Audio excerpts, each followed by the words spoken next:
Hi viewers, আজ আমি grammar ছাড়া ইংরেজি শেখা পার্ট 2 বিষয় নিয়ে আলোচনা করব।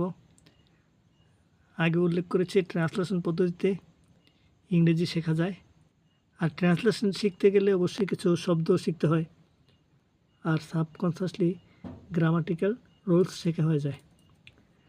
আমি একটা ট্রান্সলেশন এক্সপ্লেন করব, সাথে সাথে রিলেটেড গ্রামার টপিকস কিছু মেনশন করব। মেনশন অর্থ উল্লেখ করা। যেমন we should look after our parents, আমাদের পিতামাতাকে দেখাশোনা করা উচিত। প্যারেন্টস বানানটা একটু ভুল হয়েছে, এই যে ভুল হয়ে গেছে এটা আমি জানি, তারপর ভুল হয়ে গেল। এটাকে বলে স্লিপ অফ দি পেন। লেখায় অনিচ্ছাকৃত যদি ভুল হয়ে যায় সেটা হচ্ছে স্লিপ অফ দি পেন। যেটা যদি SLI slip of the pen. আমি আগে বলছি, যারা শিক্ষার্থী এবং ইংরেজি রেগুলারলি শিখতে চায় তাদের খাতা কলম নিয়ে বসা উচিত, বসলে ভালো হবে। কারণ যেমন আমি স্লিপ অফ দি পেন, এটার বাংলা অর্থ হবে লেখায় অনিচ্ছাকৃত ভুল।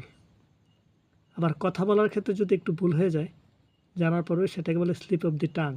সেটা আমি পরবর্তীতে আবার আলোচনা করবে। আর এটা পড়তে গিয়ে যে স্লিপ অফ দি পেন, এইগুলি শেখার সুবিধা হলো, যেমন অফ একটা প্রিপোজিশন, দি একটা আর্টিকেল।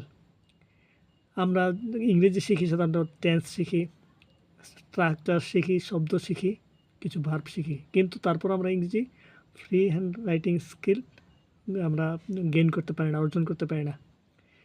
সেই কারণে এই প্রিপোজিশন এবং আর্টিকেল, এইগুলি আর্টিকেল প্রিপোজিশন শেখার কিছু নিয়ম আছে, আর কিছু হচ্ছে প্র্যাকটিস। যেমন স্লিপ অফ দি পেন, এটা কোনো নিয়মের নয়, এটা প্র্যাকটিস। লেখা অনিচ্ছাকৃত ভুল। যাই হোক, we should look after our parents, আমি বানানে ভুল করার কারণে স্পেলিং ভুল করার কারণে এই শব্দটা শেখা হয়ে গেল।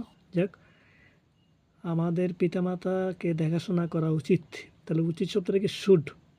শুডের আরও এক্সপ্লেন, শ্যালের থেকে পাস্ট টেন্স শুড হয়, সেটা আমরা পরে আসবো। শুড অর্থ উচিত। লুক আফটার, লুক অর্থ তাকানো আমরা জানি, কিন্তু লুক আফটার শব্দ একটা ফ্রেজটার অর্থ হচ্ছে দেখাশোনা করা। এইরকম লোকের পরে বিভিন্ন প্রিপোজিশন বসে বিভিন্ন অর্থ প্রকাশ করে, সেটা হচ্ছে গ্রুপ ভার্বস। যাক, এত বিস্তারিত গ্রুপ ভার্বস, প্রিপোজিশন এইসব প্রয়োজন নেই। শুধু এই শব্দের অর্থগুলি শিখে নিলে পরবর্তীতে ইংরেজি বলার ক্ষেত্রে এবং লেখার ক্ষেত্রে হেল্পফুল হবে।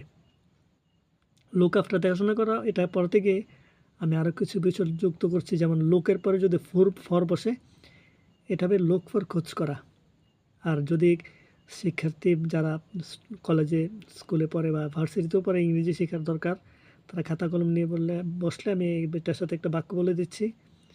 লোক ফর খোঁজ করা, এটা কোথায় বসে? জব, চাকরির ক্ষেত্রে সাধারণত লোক ফর বসে। যারা ইন্টারভিউ দেবে, যদি লোক ড্যাশ জব থাকে তাহলে ফর হবে।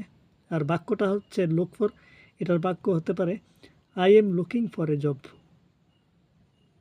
যারা শিক্ষার্থী স্কুল কলেজে SSC HSC তার তোমরা লিখে নিতে পারো, I am looking for a job, আমি একটা চাকরির খোঁজ করছি। এটা অবশ্য বাক্যটা অনেকের পরিচিত।